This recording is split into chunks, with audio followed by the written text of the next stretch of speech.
Michael E. Gerber, co-founder, chairman, Michael E. Gerber Companies, Carlsbad, California. A note from me, Norbert.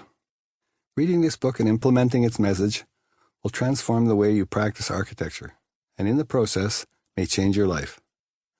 I am a practicing architect. In 1994, a business coach recommended a book by Michael E. Gerber, The E-Myth: Why Most Small Businesses Don't Work and What to Do About It. No one, except Michael E. Gerber, could have imagined what happened. Prior to 1994, I have been in the business for 15 years. I bought the book and read it cover to cover.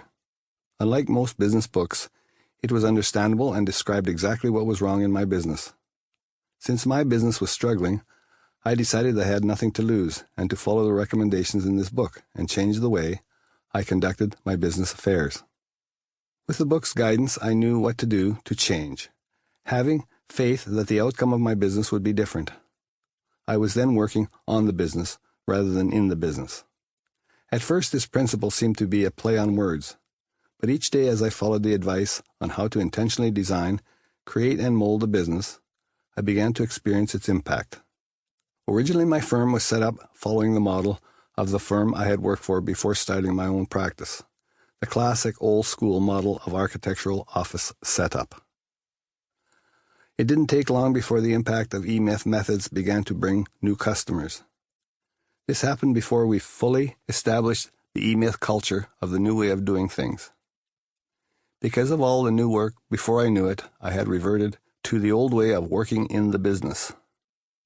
The business was financially successful. However, I was working every waking minute and began to hate my life. I had forgotten what the E-Myth had taught me about setting up a successful business. I began to hate my employees, my clients, my work, and myself. In 2002, the only way I knew how to get rid of my problem was to sell the business. After the sale, everything was going along fine. I had some hobbies. I traveled and had some interests outside architecture. Before long, I picked up a few small building design projects just to stay involved. It didn't take long before I was facing the same problems as when I ran a larger business.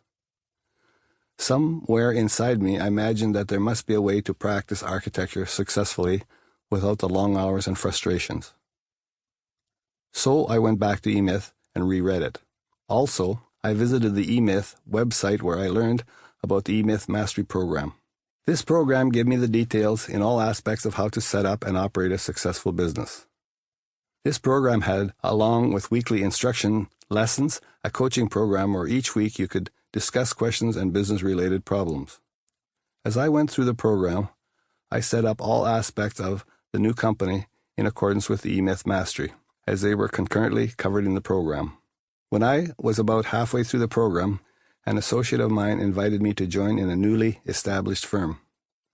I agreed on the condition that the new firm would be set up to precisely follow the E-Myth Mastery Program and the E-Myth method of doing business. In 2007, we began, and now we are in our 4th year. We have taken the time necessary to set up all systems and processes properly, in keeping with the E-Myth model. Already, the successful impact of the E-Myth architectural practice can be felt. We can see that down the road, the foundations have been set that will serve us in the long run to establish a firm that is both profitable and impactful in the community. Now I again love my chosen profession, enjoy my colleagues, have developed a great working relationship with my clients, enjoying going to work each day, and most importantly, have long holidays and don't work on weekends. Because of the way the office is organized with systems and processes, it runs without my daily input. When I'm away for extended period of times, the clients get service of high quality standard. I came to understand that the practice of architecture as a business was something bigger than, and most importantly, separate from myself, a living entity that could be intentionally designed, molded, and created. Over the years, since my first introduction to the E-Myth, I have moved beyond merely understanding the message to living it day to day. With the E-Myth approach, the firm has been completely retooled where we see no limit to what we can do. We've had feedback from clients, consultants, and others interfacing with our firm. They remark on our ability to stay on top of things. To keep listening to this audiobook for free, click the link in the description.